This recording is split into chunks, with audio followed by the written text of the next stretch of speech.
A zoonosis is an infectious disease caused by a pathogen that has jumped from animal to humans.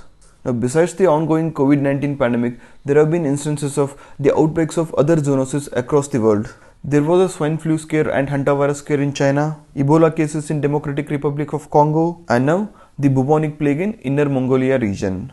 All these are zoonotic diseases, meaning a pathogen causing a disease jumped from an animal species to human species.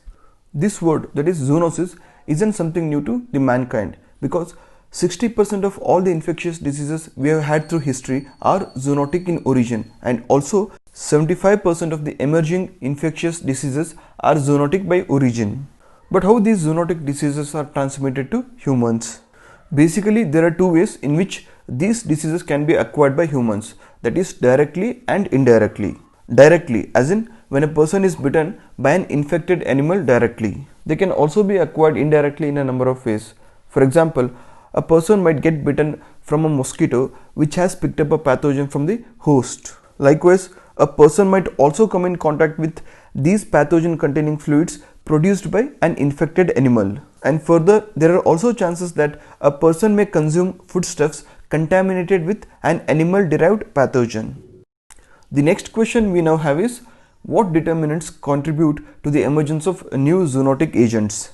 See, zoonotic diseases have been in existence for thousands of years now, even before the modern human came into existence. But in ancient times, we have rarely had an epidemic of a zoonotic disease because humans then lived in settlements of small groups and they rarely came in contact with each other. Therefore, despite its presence, any zoonotic disease could hardly become an epidemic because human-to-human contact was very rare.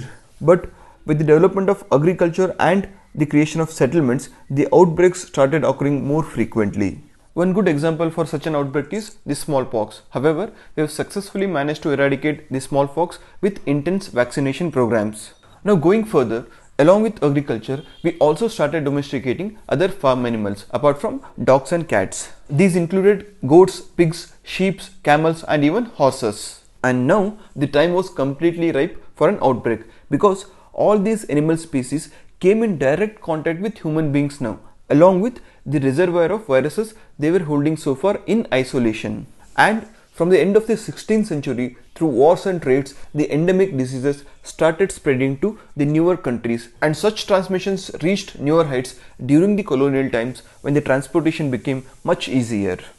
Zoonotic diseases are not necessarily caused by only viruses. They can be caused by bacteria, fungi and other parasites, but most commonly they are caused by viruses. For example, the Black Death or plague, which killed millions, and even Spanish flu, which took the lives of millions of people across the world. And few recent examples of zoonotic diseases caused by viruses include Nipah, Ebola and SARS. Few recent studies have shown that viruses have made a huge dent on our existence. You will be surprised to know that nearly 8% of the human genome is just the leftover of virus fragments that have affected us throughout the history. For example, the SARS-CoV-2 virus or the novel coronavirus might not be completely novel. It has been in existence for thousands of years now, if not millions of years. But it is only in recent times that it has spilled over to the human beings. And we call this as a spillover effect, which means a disease jumps from one species to another species. Now, there are reasons why we should be worried about these zoonotic diseases.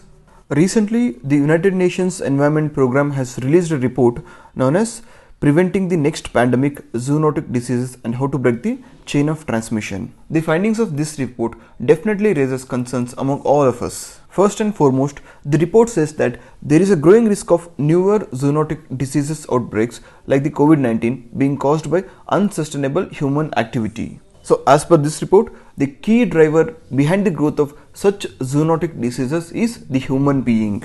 This is mainly so because the world's expanding population is pushing humans and animals closer and closer together. And it is estimated that nearly 2 million people in low and middle income countries die every year from zoonotic diseases that can be endemic in some populations such as bovine tuberculosis, anthrax and even Japanese encephalitis. And countries such as India are more vulnerable because this disease persists in countries that have a higher dependence on livestock. This report identifies 7 trends that seem to be driving the increasing emergence of zoonotic diseases. These include increasing human demand for animal protein, unsustainable agricultural intensification, increased use and exploitation of wildlife, unsustainable utilization of natural resources accelerated by urbanization, increased travel and transportation, changes in food supply, and the ongoing climate crisis. And going further, the report has suggested 10 steps that all nations should adopt immediately to prevent such future outbreaks. These include raising awareness, improving health governance, expanding research into zoonotic diseases, ensuring financial accounting of social impacts of diseases, phase out of unsustainable agricultural practices, among others. And lastly, the report proposes a One Health approach, which was first put forth in 2017. This aims to unite medical, veterinary, and environmental expertise to help governments, businesses, and even civil society to achieve enduring health for people, animals, and environments alike.